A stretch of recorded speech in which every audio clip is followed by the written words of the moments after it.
I'm Father Michael Orsi. I'm your host for Action for Life Television, that good news program which brings you the big G for the gospel of Jesus Christ and the little g, all the good things that people do to put the gospel of life into action. Okay, listen, gang. The world has changed since the Supreme Court back in June said that Roe v. Wade was really unconstitutional, and that the decision regarding abortion belongs to the states. Well, that's great, because certain states are going to say no abortion. But, however, there are other states called the blue states that say they still want abortion to be part of their offerings for the well-being of women. And they are for unlimited abortion. I mean, till birth. In some cases, if you read it carefully, it's also for after birth. So what happens now, the landscape has changed regarding how we try to do away with abortion. The case was called Dodd. And so we have to look at this in such a way that we can see how maybe we have to have different tactics for us to eliminate abortion in the various states, but also how to limit abortion in some states that have limits on abortion. Like here in Florida, it's a 15-week limit. Now, we have a mega pro with us today. We've had him in the past, and you know him. His name is David Clausen. And David is with the Family Research Council. This is a fantastic organization that gets to the roots of the problem, and it knows not only the philosophical issues, the legal issues, but they also have the data that they need to confront the false information that is out there. And there's a lot of false information out there. They manipulate the numbers, manipulate the numbers, manipulate the facts, because they think they can fool people. But they can't fool Father O, and you know that. Okay, now, see, my audience, David, they know that I am on top of all situations because I have people like you talking to me all the time.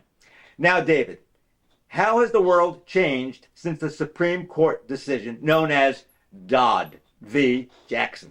Yeah, that's right. Well, thank you, Father, for having me on this show again. And for those of us who have been in the pro-life movement for really our entire career, June 24th, 2022 was a day many of us had longed for, we had prayed for, we had marched for, and it was the answer to prayer. The Supreme Court of the United States in a 6-3 decision in Dobbs v. Jackson Women's Health Organization essentially repented. They repented of the Roe v. Wade decision and the Planned Parenthood v. Casey decision in 1992.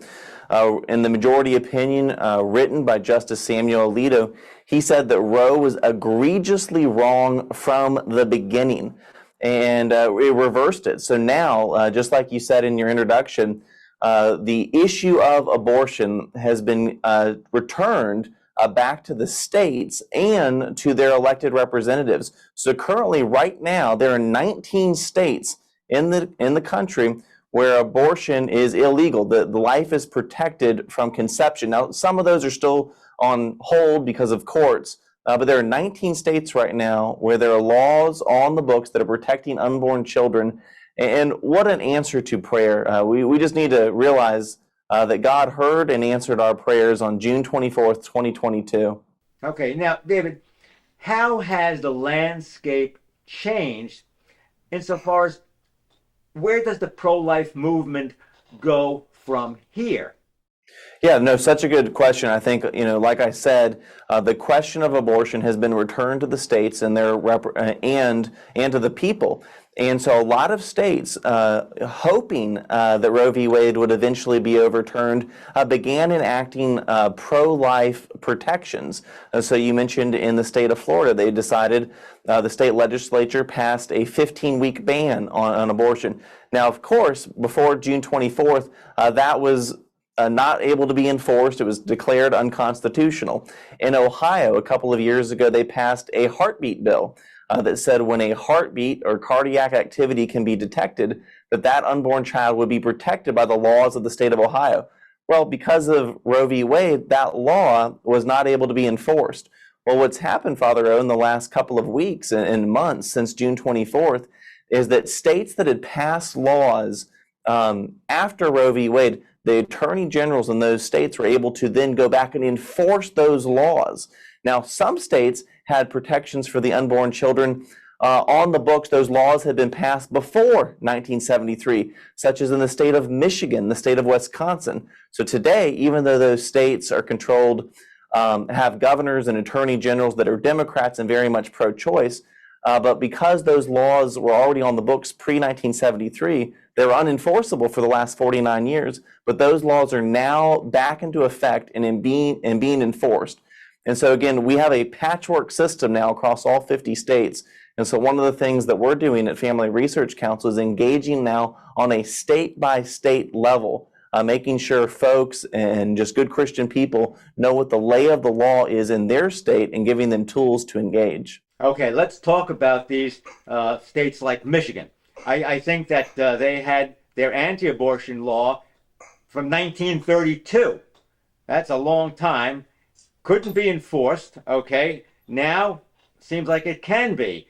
But there is a real battle going on in Michigan. Can you talk a little bit about that? What's going on over there? Yeah, that's right. So that, again, this is a law that's almost 100 years old, but they're now able to enforce it. However, the current regime there in Michigan is very pro-choice, and she's behind an effort now that's going to go to the people in Michigan, asking them to codify abortion protections in law. And so you're right. Right now, life is protected in Michigan because of this older law that's now being enforced. But the voters in Michigan not only are going to be going to the polls to decide for their congressman and whether they want to re-elect their governor for a second term, I believe they're going to be also voting on a ballot measure whether or not unborn children will be protected in the state of Michigan. And again, this isn't just Michigan, Father O. This is happening all over the country. There are going to be states. Really, life is on the ballot. I think all of your listeners need to understand that, and I'm sure they do. They listen to you every week. But just because Roe v. Wade has been overturned, what that really means is that our fight to protect unborn children has really just now begun, because we need to go around the country and do whatever we can, even in states like California and New York that are very pro-choice. We need to begin the work there to begin to persuade hearts and minds that unborn children are made in God's image, have inherent value and dignity, and that they are worthy of protection as well. Yeah, but David, I understand it's going back to the states, and we have a battle going on in Michigan, but there was a vote, am I correct, in Kansas over the summer, I think sometime in August, and the protection of life got voted down. I mean, what happened over there? And that's not the yellow, folks, this is where that yellow brick road is, in Kansas, okay? What happened in Kansas was, it's interesting to look what happened. So they put a ballot, so in the state of Kansas, it's an interesting state. It voted for President Trump overwhelmingly, but they've consistently voted for Democrat governors. So the current governor in Kansas, Laura Kelly, she's a Democrat. Before her, you had Sam Brownback, a very conservative Republican. Before him was Kathleen Sebelius, a very liberal Democrat. So it's interesting. Kansas has a pattern of electing real conservative leaders and then very liberal leaders. And so what happened in Kansas is that you had a liberal Supreme Court that said that the state legislature's attempt to protect unborn children was unconstitutional. And so what happened is that the pro-life leaders in Kansas said, we need to put an amendment on the ballot, put it to Kansas voters to override the Kansas Supreme Court. And so, unfortunately, the language was kind of clunky. I think there was a lot of confusion. And it's also worth noting all of this effort was before the Dobbs decision was decided in June. And so this happened to be on the ballot a couple weeks after Dobbs. You had a lot of misinformation. You had millions of dollars coming in from out of state, from NARAL and Planned Parenthood. And you had, I think, a lot of fear-mongering and scare tactics. And I think the abortion movement really used the couple of weeks after the Dobbs decision, where people weren't really sure what had happened, to defeat this measure.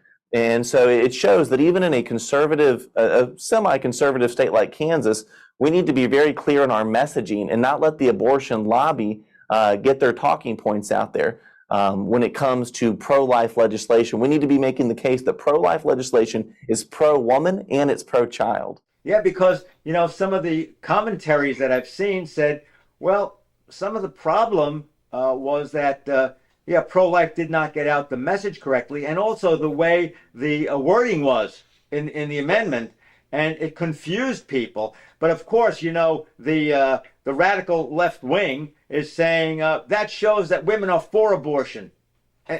And how do we clarify this? Yeah, I think in the situation of Kansas, you're right. The language was a little confusing. It was a little clunky. It was dealing with the state constitution, and I think some people thought that they were voting on making abortion completely illegal, and it was just kind of confusing, which is why I think moving forward, the pro-life movement needs to make sure that we're being very clear on what our messaging is, and that's going to look different in each jurisdiction, in each state that we go into. Part of my work here at Family Research Council with the Center for Biblical Worldview is engaging faith leaders, priests and pastors around the country. Because I think I was on a radio show, a call-in show just last night, actually. A guy called in from Oregon who said that he had met with his pastor, and his pastor told him that he was very pro-life, but he didn't want to speak publicly to it. Oh, hey folks, that's a great pastor, he's pro-life, but he doesn't want to speak publicly to it. You know what? You're no pastor, my friend. You are a wolf in sheep's clothing. Pastors, you got to open your mouth. You're going to have to answer to Jesus, the good shepherd, and he's going to tell you did not do your job. And if your pastor is one of these guys that's afraid, I don't want to be political, I don't want to upset people, go to another church. Go ahead, I'm sorry. I can't take it anymore. Get me my Xanax, somebody, quickly. Well, and as you know, Father, and I think it's important to realize this because it is true. Even in the conversation we're having right now, we're talking about state legislatures, we're talking about constitutional amendments, we're talking about elections, we're talking about campaigns. And I think some people, even some pastors, will think, well, the abortion issue is a political issue. And it is. Politics and morality go together. You can't separate them. Okay, you see, David, you see how I'm trying to enlighten everybody. It's indisputably a political issue, but as you would agree, it's first and foremost a theological issue. And that's why my encouragement for the last couple of years, especially come election time, when I speak to pastors and priests around the country, is that you need to realize that there are a lot of issues you and I could talk about right now where the Bible does not directly address. I'm even thinking of the issue of immigration. It's in the news right now, and we need to care for the neighbor. We need to care for the sojourner. But the Bible doesn't give specific instructions on exactly what to do on that situation. What the Bible does do, though, when it comes to the life issue is we have chapter and verse. We can go to the Old Testament in Psalm 139 and see that God's heart, God's posture towards this issue is that all people are made in his image. They're fearfully and wonderfully made. You can go to the New Testament in Luke chapter 1, that beautiful, I think Luke 1 is the most profound pro-life text in all of the Bible, where Mary and Elizabeth have that conversation, and Mary walks into the room, and John the Baptist, who's in his mother's womb, leaps for joy when he's in the presence of Jesus. And those of us who are familiar with our Old Testament, we know that John the Baptist was the forerunner of the Christ. And already, even though he's in utero, he's already heralding the arrival of the Christ. And even in the conversation that Elizabeth and Mary have, Elizabeth looks at Mary and says, why is the mother of my Lord here? Recognizing Mary as a mother, even though Jesus is only a few weeks in utero, right. And also recognizing that Jesus is her Lord only a few weeks in utero. So again, from cover to cover, the Bible is profoundly pro-life. Okay, now, I want to move on just a little bit. Over these last few weeks, we have South Carolina Senator Lindsey Graham talking about a federal 15-week ban on abortion, a federal law. All right. Now, David, I want to ask you, what do you think about this idea? Yeah, that's right. So South Carolina Senator Lindsey Graham, at a press conference a couple of days ago, announced that him and a couple other senators, I believe Steve Daines of the Pro-Life Caucus, senator from Montana, they have written a 15-week federal ban. And it's interesting, Father O, because, what the Dobbs decision did by reversing Roe v. Wade and sending the issue to the states, I think there are a lot of people that are excited about that, and even more libertarian-leaning people that say, okay, well, yeah, we shouldn't let the federal government be dictating decisions to the states and to the people. We should have more localized control. However, I think that if you realize, and this whole conversation that you and I are having, we're talking about abortion. What is abortion? I think it's important to always define our terms. Abortion is the intentional killing of unborn children. And so I'm a conservative, a small c conservative. I think that the government has its tentacles on too many areas of our life. But as far as this 15-week ban, it would protect children. And because the issue of abortion is now with the 50 states, we need to look at the political realities on the ground. And the chances of us getting pro-life legislation in places like New York or California are very slim, given the makeup on the ground. Well, this 15-week ban, if it were to pass the U.S. Senate and the House and be signed by a U.S. president, that would protect some life. Now, I'll just add one other thing. Most abortions, the vast majority of abortions occur before 15 weeks. And so I think we should look at 15 weeks as the absolute minimum. And those of us in the pro-life movement should be trying to protect as many children as possible. All right, now I want to ask you this. I got this because, I'm very uneasy with Lindsey Graham's proposal. I'll tell you why I'm uneasy with it. It's almost like compromising with evil. Once you give them 15 weeks, then you're saying, well, okay, 15 weeks, why? What about 20 weeks? Okay, why not all the way to birth? We are putting ourselves on the line, it seems to me, when we are willing to concede, okay, we'll take a little bit because we are going to save a few.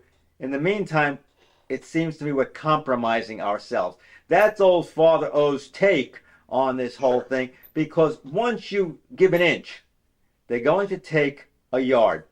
And when does it stop? When do we lose our moral compass and say we conceded 15 weeks? I can't concede 15 weeks. I just can't.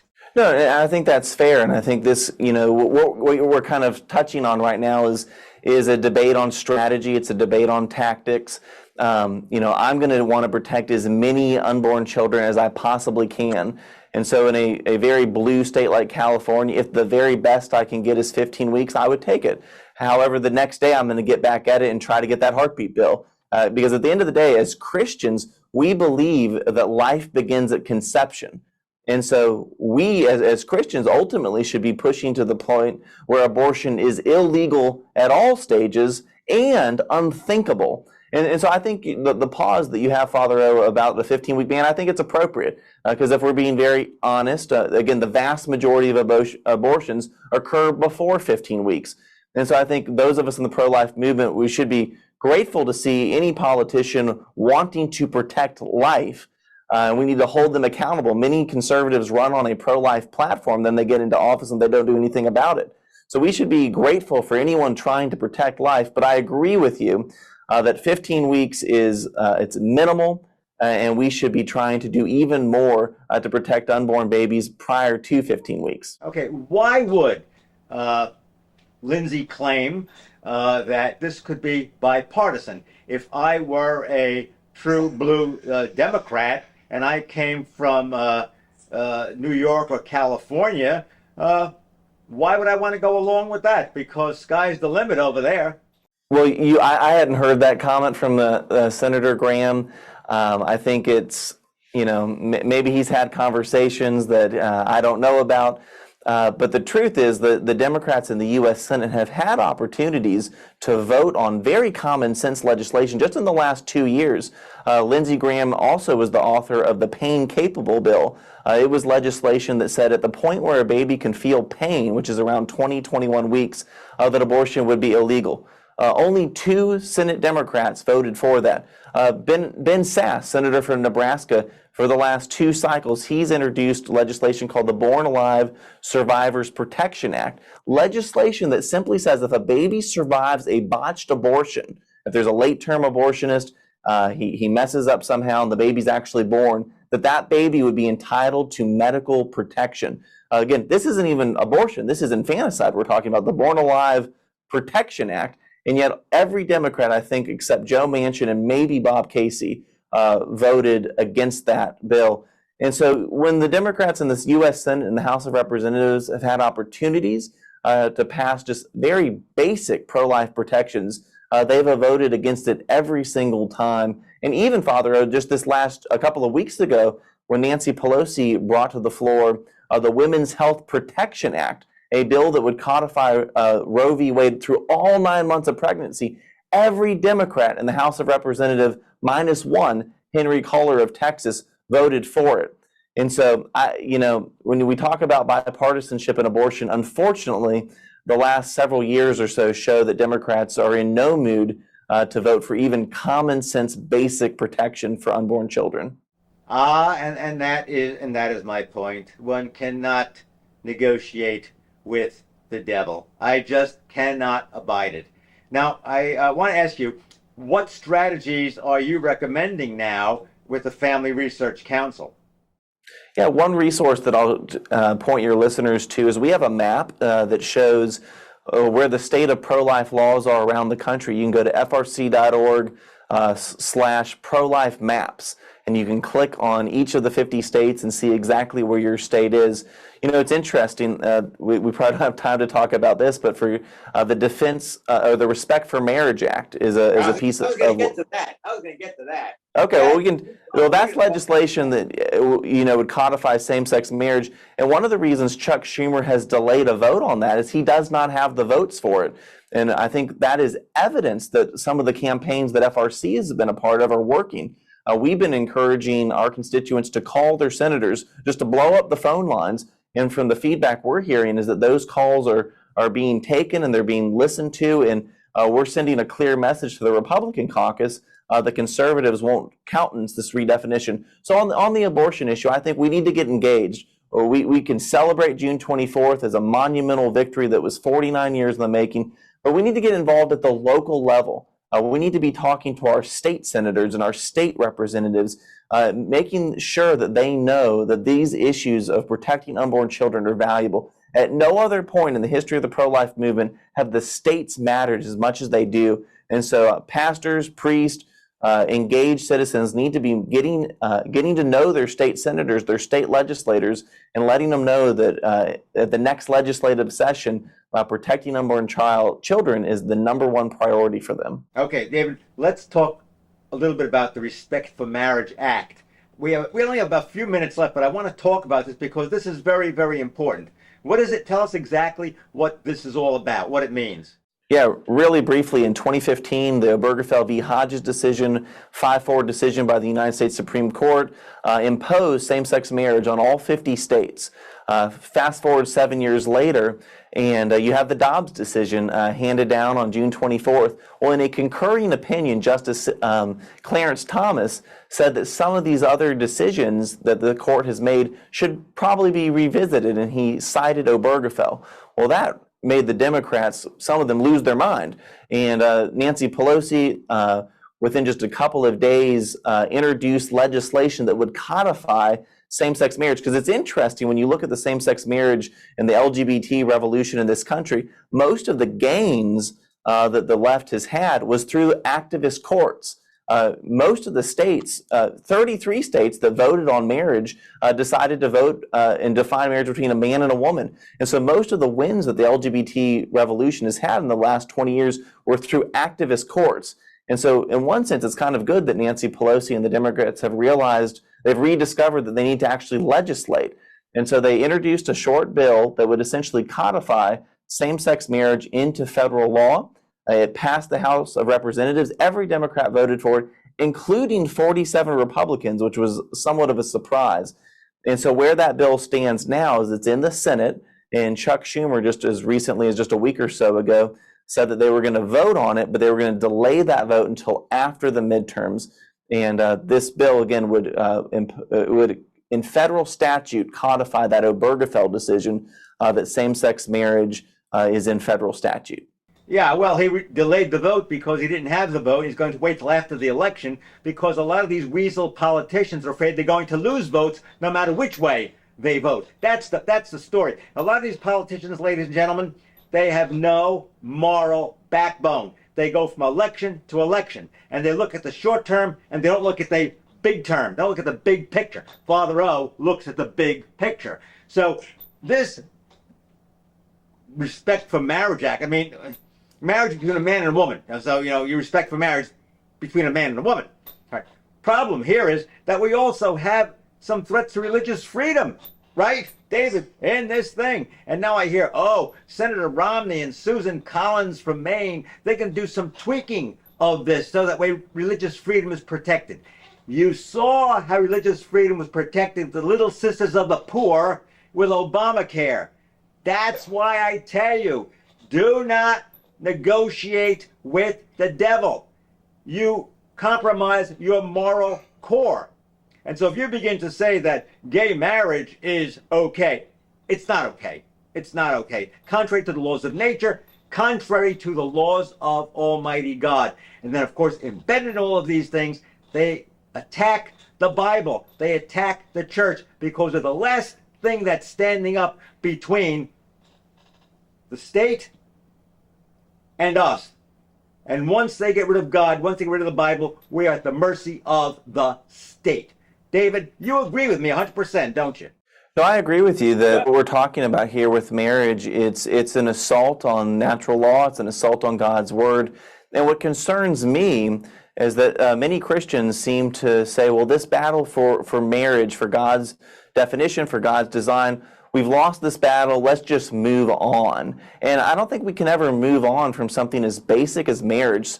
For 6,000 years, our cultures have recognized marriage between a man and a woman. They've recognized it. Even societies that didn't have a Christian background, I'm thinking of ancient Rome and ancient Greece, they were fine actually with homosexuality, but they said marriage should be between a man and a woman because they recognized that's what was best for children. And it gives me great pause, especially when I see conservatives and Christians saying, well, let's just surrender this, let's move on to the next issue.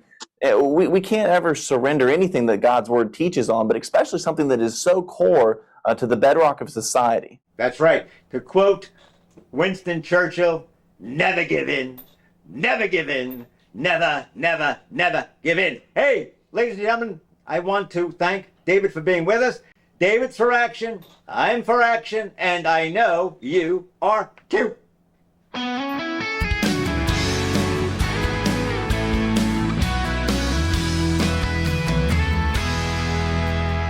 God's gone missing, Jesus too.